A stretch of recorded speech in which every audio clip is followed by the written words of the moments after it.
ओम पितृदेवताभ्यो नमः। स्वागत है आप सभी का मेरे राधे कृष्ण ब्रजधाम यूट्यूब चैनल पर। आज मैं आपको बैसाख अमावस्या की कथा सुनाऊंगा। बैसाख अमावस्या की इस कथा का श्रवण करने से पितृ प्रसन्न हो जाते हैं और मनवांछित फल प्रदान करते हैं। प्राचीन समय की बात है, धर्मवर्ण नाम का एक ब्राह्मण था। धर्मवर्ण को देवऋषि नारद ने कलयुग के बारे में बताया तो वह पृथ्वी का भ्रमण करने के लिए गया। पृथ्वी पर अत्याचारी लोगों को देख करके उसका मन बड़ा दुखा। कोई किसी पाप में लगा हुआ है, कोई किसी तरह से पाप कर रहा है, हर प्रकार के पाप कर रहे थे लोग। यह देख कर के धर्मवर्ण ने सोचा, मैं पितृलोक को जाकर के देखता हूँ कि पितृ किस प्रकार रहते हैं। वहाँ उन्होंने कर्म से कष्ट पाते हुए पितरों को बड़ी भयंकर दशा में देखा। जब वह पृथ्वी से निकल कर के पितृलोक को गए तो वहाँ पर देखा कि पितृ बड़े कष्ट पा रहे हैं, अनेकों प्रकार के कष्ट भोग रहे हैं। वे दौड़ते हैं, रोते हैं, गिरते हैं, पड़ते हैं। उन्होंने अपने पितरों को नीचे अंधकूप में पड़े हुए देखा। उनको देखकर आश्चर्यचकित हो दयालु धर्मवर्ण ने पूछा, आप लोग कौन हैं? किस दुष्तर कर्म के प्रभाव से इस अंधकूप में पड़े हैं? धर्मवर्ण माँ चारों तरफ पितरों को देख रहा है। कोई पितृ किसी प्रकार से दुख पा रहा है, कोई किसी प्रकार से दुख पा रहा है। तभी उसकी नज़र एक अंधकूप पर गई, यानी उस कूप में, उस कुएं में बिल्कुल अंधेरा ही अंधेरा था और उसमें कुछ पितर उल्टे लटके हुए थे। पैर से सिर्फ एक कुसा का धागा बंधा हुआ था, पितर उल्टे पड़े हुए थे। धर्मवर्ण ने उनसे जाकर के पूछा कि आप लोग कौन हैं और ऐसी दुर्गति आपकी कैसे हुई? पितरों ने कहा, हम श्री वत्स गोत्र वाले हैं। पृथ्वी पर हमारी कोई संतान नहीं रह गई, अतः हम श्राद्ध और पिंड से वंचित हैं। इसलिए यहाँ हमें नरक का कष्ट भोगना पड़ रहा है। जैसे धर्मवर्ण ने उनसे पूछा कि तुम लोग कौन हो और ऐसे अंधकूप में उल्टे क्यों लटक रहे हो? तब पितरों ने कहा कि हे ब्राह्मण विप्र, हम पितृ लोग हैं। हम यहाँ पर इसलिए पड़े कि हमारे कोई संतान नहीं है, अतः हमें श्राद्ध और पिंड देने वाला कोई नहीं है। अब तक हमारे लिए किसी ने श्राद्ध और पिंड नहीं किया, उसकी वजह से हम इस नरक कूप में यानी अंधकूप में उल्टे लटके हुए हैं और अनेक प्रकार के कष्ट भोग रहे हैं। संतानहीन दुरात्माओं का अंधकूप में पतन होता है। हमारे वंश में एक ही महायशवी पुरुष है जो धर्मवर्ण के नाम से विख्यात है। यानी पितर उसको बता रहे हैं, उनको नहीं पता कि ये धर्मवर्ण हमारा ही पुत्र है। उसी से कह रहे हैं कि हमारे लिए अब तक किसी ने ना तो पिंडदान किया, ना ही श्राद्ध किया, उस वजह से हम इस कुएं में लटका दिए गए हैं और हमारा एक ही पुत्र है, हमारा एक ही वंशज है जिसका नाम धर्मवर्ण है। किंतु वह विरक्त होकर अकेला घूमता फिरता है। उसने गृहस्थ धर्म को नहीं स्वीकार किया। वह एक ही तंतु हमारे कुल में अविष्ट है। यानी जो धर्मवर्ण था, एक पुत्र बचा था उनका, और उधर एक ही तंतु बचा था जिस तंतु से वह लटके हुए थे। जैसे ही धर्मवर्ण की आयु पूरी हो जाती, अगर वो शादी नहीं करता और उसके संतान नहीं होती तो वो भी उस कूप में आकर के गिर जाता पितरों के साथ में और वह कुसा का धागा टूट जाता। वह एक ही तंतु हमारे कुल में अवशिष्ट है। उसकी भी आयु क्षीण हो जाने पर हम लोग घोर अंधकार कूप में गिर पड़ेंगे, जहाँ से फिर निकलना कठिन होगा। इसलिए तुम पृथ्वी पर जाकर धर्मवर्ण को समझाओ। हम लोग दया के पात्र हैं।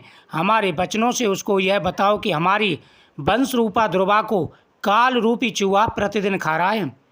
सारे वंश का नाश हो जाएगा, एक तुम ही बचे हो। जब तुम भी मर जाओगे तब संतान परंपरा न होने के कारण तुम्हें भी अंधकूप में गिरना पड़ेगा। इसलिए गृहस्थ धर्म को स्वीकार करके संतानहीन की वृद्धि करो। इससे हमारी और तुम्हारी दोनों की गति होगी। यदि एक भी पुत्र बैसाख मास, माघ मास तथा कार्तिक मास में हमारे उद्देश्य से स्नान, श्राद्ध और दान करेगा तो उससे हम लोगों की गति होगी और नरक से उद्धार हो जाएगा। यदि एक पुत्र भी भगवान विष्णु का भक्त हो जाए, एक ही भी एकादशी का व्रत रहने लगे, अथवा यदि एक भी भगवान विष्णु की पापनाशक कथा का श्रवण करे, उसकी 100 बीती हुई पीढ़ियाँ यानी 100 पितृकुल की और 100 आने वाली पीढ़ियों का उद्धार हो जाता है। दया और धर्म से रहित उन बहुत से पुत्रों के जन्म से क्या लाभ जो कुल में उत्पन्न होकर सर्वव्यापी भगवान नारायण की पूजा नहीं करते। ऐसे 100 पुत्र होना भी बेकार है। पितरों की यह बात सुनकर धर्मवर्ण अत्यंत विस्मित हुआ और हाथ जोड़ करके बोला, मैं ही धर्मवर्ण नाम से विख्यात आपका वह बालक हूँ। यज्ञ में महात्मा नारद का यह वचन सुनकर कि कलयुग में प्राय कोई भी इंद्रियों को दृढ़तापूर्वक स्वयं नहीं रख सकता, मैं दुर्जनों की गति से भयभीत हो अब तक दूसरे दूसरे द्वीपों में घूमता रहा। इस कलयुग के 3 चरण बीत गए, अंतिम चरणों में भी 3.5 भाग बीत चुके हैं।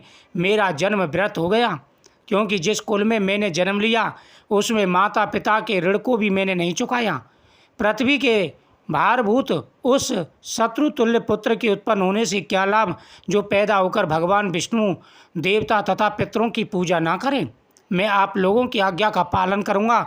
बताइए पृथ्वी पर किस प्रकार मुझे कलयुग से और संसार के बंधन से बचना चाहिए और मैं किस प्रकार से पूजा करूं।